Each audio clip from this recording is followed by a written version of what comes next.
right, so you have worked for Ornl for 30 years. So what was it like when you started, and what is the most thing that you're impressed with in everything that's developed over time? Yeah, so I joined the lab as a postdoc in 1987, a completely different time. The lab didn't look anything like this. If you can imagine an old World War II kind of a place, turnstiles, barbed wire fence.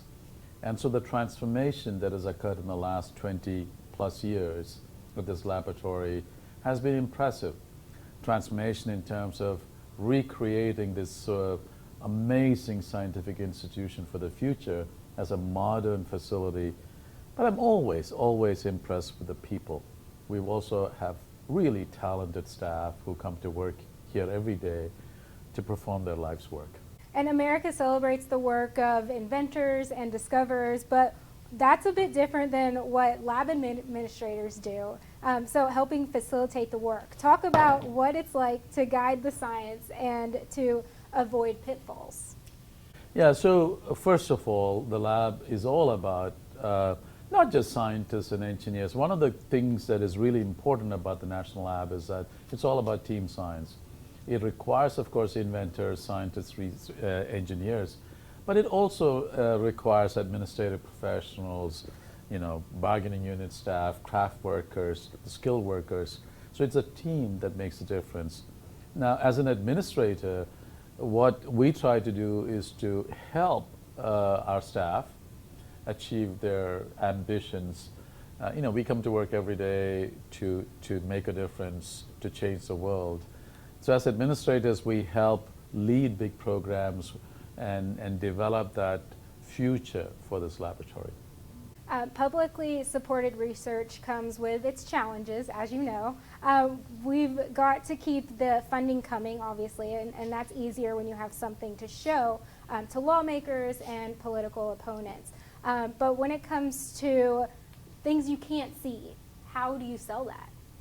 Well, of course, I think it's all about impact, right? So there is not a thing in the world. I mean, if you live in the modern world, every human being is being touched by innovations from Oak Ridge National Laboratory, whether it is textbooks that you learn in classroom, the periodic elements, to materials, whether you are in a car, a plane, or a train, it has been touched by Oak Ridge Innovation. So it's really the impact.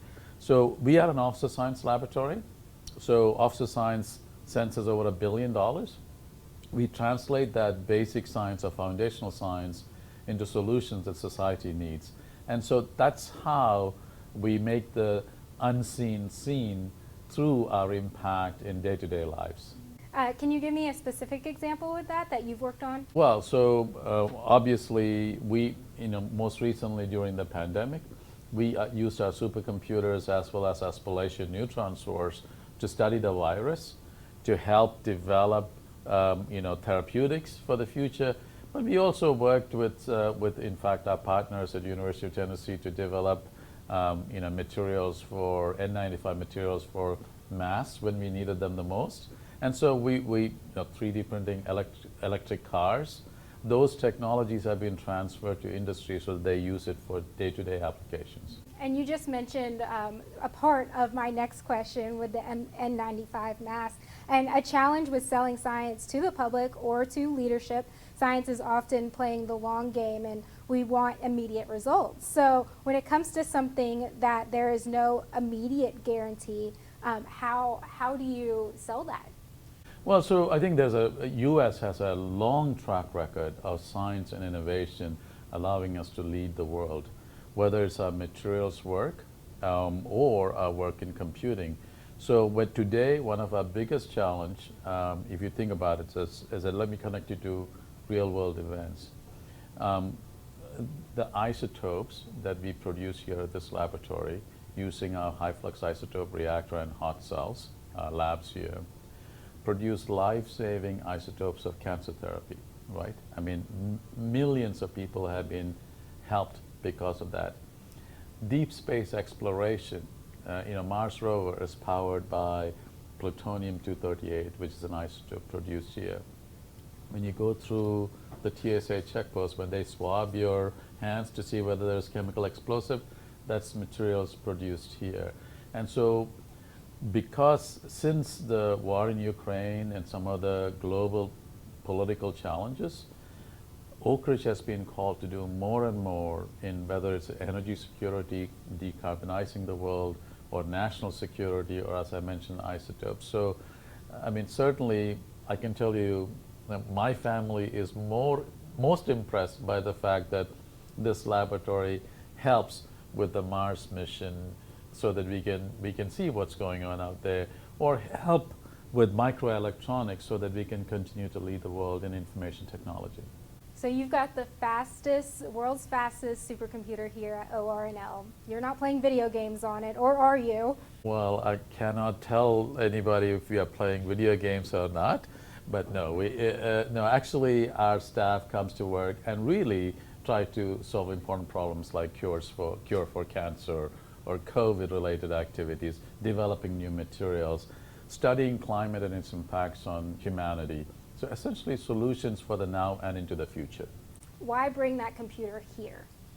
Well, because we have the best people who can make that dream a reality, and then once the machine is realized, apply that to produce science. Let me give you an example as to how important supercomputers are. I always think about supercomputers as time machine. Allows us to go forward in time 20 or so years before the kind of power that Frontier has becomes commonplace. So what we do here with Frontier gives America a 20-year head start to the rest of the world so that we can put that innovations to good use and create jobs here in East Tennessee and in the U.S. What does John Q. taxpayer need to keep paying to push the computing speed limit?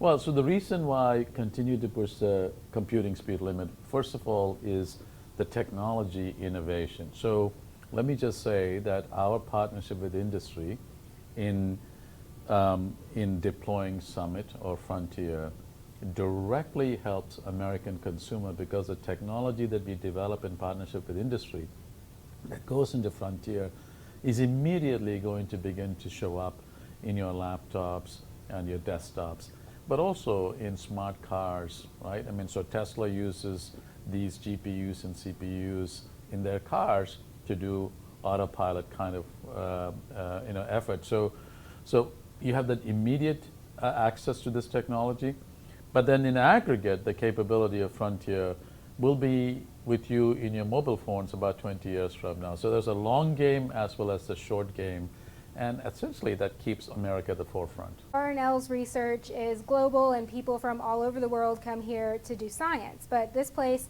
was born out of the Manhattan Project. So in a community that was once the secret city, Y12 is still just around the corner. Not all of the research conducted here can be shared with the world. That's not just for nuclear research. These days, intellectual property, whether it's computer code or engineering knowledge, can give a company or a country the edge. So some are willing to do whatever to get it. How do you balance the needs of researchers collaborating and cross-pollinating their ideas with the need to keep crucial information out of the wrong hands? Yeah, that's a really good question, and we always try to do the responsible thing in stewarding taxpayers' investment in these innovation and technology. But science is a collaborative sport, right? And so, for instance, when we perform research, we're building off of the body of knowledge. And so it's really important for science and scientists to collaborate, invite the best talent from all over the world to be here so that we can build off of their expertise. But that does not mean that we should be smart about how we collaborate and how we integrate to protect the intellectual property that gives the United States an edge, but also East Tennessee an edge.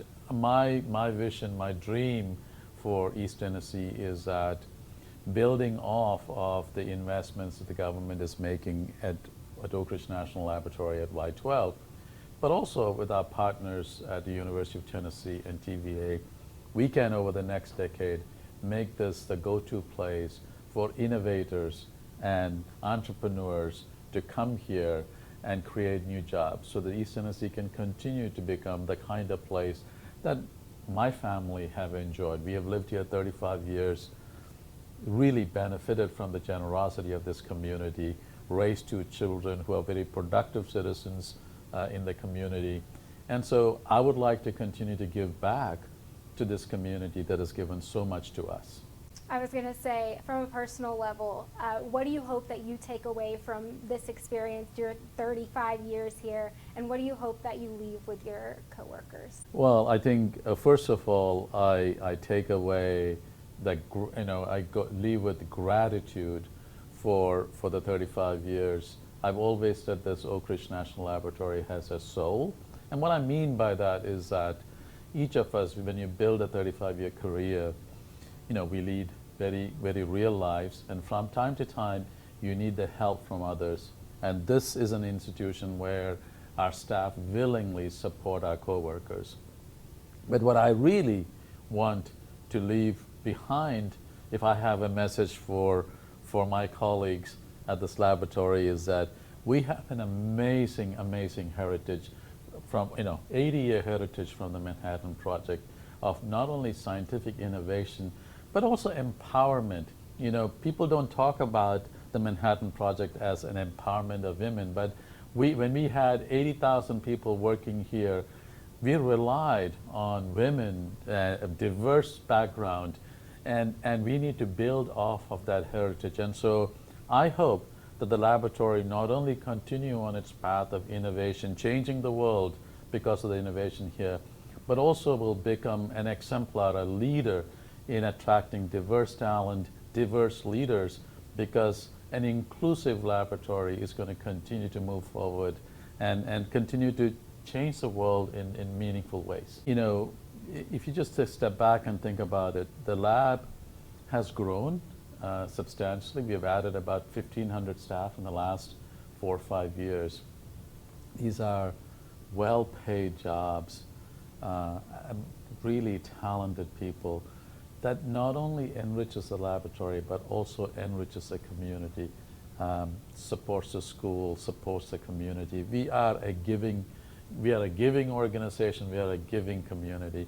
So I think my hope, my aspiration is that Ornl, together with our partners at University of Tennessee and TVA, will continue to lead our community to be that beacon on the hill that will attract talented people to come together and be part of this community and continue to enrich us.